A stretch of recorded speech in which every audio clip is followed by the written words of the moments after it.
بسم اللہ الرحمن الرحیم۔ اللہ تبارک و تعالیٰ کے نام سے شروع جو بڑا مہربان اور نہایت رحم کرنے والا ہے۔ معزز دوستو، آج کی اس ویڈیو کے اندر ہم آپ کو بیان کریں گے کہ جب میت کے ورثاء اس کو قبر کے اندر دفنا کر چلے جاتے ہیں تو قبر کے ابتدائی 24 گھنٹوں کے اندر میت کے ساتھ کیا ہوتا ہے، اور جب میت کے ورثاء میت کو دفنا کر واپس جاتے ہیں تو ایک فرشتہ مٹی کی ایک مٹھی بھر کر ان پر پھینکتا ہے تو ان سے کیا کہتا ہے، اور قبر کی پہلی رات کیسی ہوتی ہے۔ پیارے دوستو، یہ امر یقینی ہے کہ ہر ایک نے موت کا ذائقہ چکھنا ہے، جس طرح کہ اللہ تبارک و تعالیٰ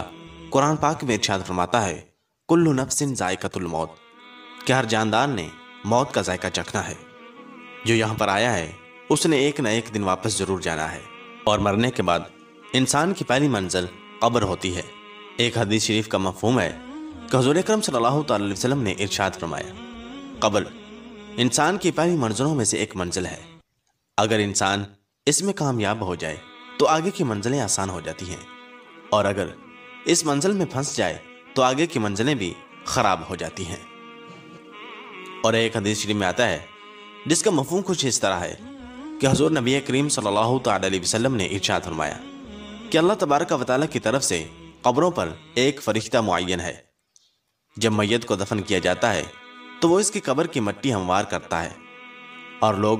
واپس جانے کے لیے مڑتے ہیں تو قبر سے ایک مٹھی پر مٹی لے کر لوگوں پر پھینکتا ہے اور کہتا ہے اپنی دنیا کی طرف واپس چلے جاؤ اور اپنے مرنے والے کو بھول جاؤ۔ پیارے دوستو، حضرت علی رضی اللہ تعالیٰ عنہ نے ارشاد فرمایا کہ میں نے نبی کریم صلی اللہ تعالی علیہ وسلم کو یہ فرماتے ہوئے سنا کہ انسان کی مشکل ترین رات قبر کی پہلی رات ہوتی ہے، کیونکہ جب اس کے دوست، احباب، رشتہ دار، اولاد اور اس کو دفنانے والے اس کو دفنا کر چلے جاتے ہیں تو وہ انسان روتا رہتا ہے۔ ہر ایک دوست کے پاس آتا ہے، اسے روکنے کی کوشش کرتا ہے کہ مجھے چھوڑ کر نہ جاؤ، لیکن افسوس کہ اس کی آواز کوئی نہیں سنتا، تو اب وہاں پر قبرستان میں ہر کوئی اکیلا رہ جاتا ہے۔ تب ہمارا سامنا ان فرشتوں سے ہوتا ہے جو ہمارے اعمال ہوتے ہیں۔ اب وہ کس شکل میں ہمارے پاس آتے ہیں، اچھے یا برے، اس بارے میں کوئی کچھ نہیں کہہ سکتا۔ تب وہ ہم سے اس دنیا میں گزاری ہوئی زندگی کے متعلق سوال کریں گے، جن سوالوں کے جواب ہماری اس زندگی میں موجود ہیں جب تک ہم سانس لے رہے ہیں۔ اور ایک حدیث شریف میں آتا ہے جس کا مفہوم کچھ اس طرح ہے کہ رسول اکرم صلی اللہ تعالی علیہ وسلم نے ارشاد فرمایا کہ تم قبرستان جایا کرو، کیونکہ قبرستان موت کو یاد دلاتا ہے، اس سے عبرت حاصل ہوتی ہے۔ میں نے اپنے رب سے اپنی والدہ کی قبر پر جانے کی اجازت مانگی تھی، مجھے اس کی اجازت مل گئی، لہذا تم بھی قبرستان جایا کرو۔ اس سے دنیا سے بے رغبتی پیدا ہوتی ہے اور آخرت یاد آتی ہے۔ حضرت سیدنا سعید بن مسیب رضی اللہ تعالیٰ عنہ ارشاد فرماتے ہیں کہ ایک مرتبہ ہم مولا کائنات شیر خدا حضرت علی رضی اللہ تعالیٰ عنہ کے ہمراہ مدینہ منورہ کے قبرستان گئے۔ حضرت علی رضی اللہ تعالیٰ عنہ نے قبر والوں کو سلام کیا اور فرمایا اے قبر والوں، تم اپنی خبر بتاؤ گے یا ہم تمہیں بتائیں؟ حضرت سعید بن مسیب رضی اللہ تعالیٰ عنہ فرماتے ہیں کہ ہم نے قبر سے وعلیکم السلام ورحمۃ اللہ وبرکاتہ کی آواز سنی،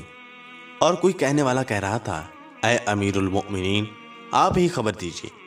کہ ہمارے مرنے کے بعد دنیا میں کیا ہوا۔ حضرت علی رضی اللہ تعالیٰ عنہ نے ارشاد فرمایا سن لو، تمہارے مال تقسیم ہو گئے، تمہاری بیویوں نے دوسرے نکاح کر لیے، تمہاری اولاد یتیموں میں شامل ہو گئی، جس مکان کو تم نے بہت مضبوط بنایا تھا اس میں تمہارے دشمن آباد ہو گئے۔ پھر حضرت مولا علی رضی اللہ تعالیٰ عنہ نے ارشاد فرمایا اب تم اپنا حال سناؤ۔ یہ سن کر ایک قبر سے آواز آنے لگی اے امیر المؤمنین، ہمارے کفن پھٹ کر تار تار ہو گئے، ہمارے بال جھڑ کر منتشر ہو گئے، ہماری کھالیں ٹکڑے ٹکڑے ہو گئی، ہماری آنکھیں بہہ کر رخساروں پر آ گئیں، اور ہم نے جو نیک اعمال کیے تھے ان کو پایا، جو کچھ پیچھے چھوڑا اس میں ہمارا نقصان ہوا۔ معزز دوستو، روایت میں آتا ہے کہ جب مردے کو قبر میں رکھا جاتا ہے تو اس کی نماز اس کی دائیں طرف آ کر کھڑی ہو جاتی ہے، روزہ بائیں طرف کھڑا ہو جاتا ہے، قرآن مجید کی تلاوت اور اللہ تبارک و تعالیٰ کا ذکر سر کی طرف آ کر کھڑا ہو جاتا ہے۔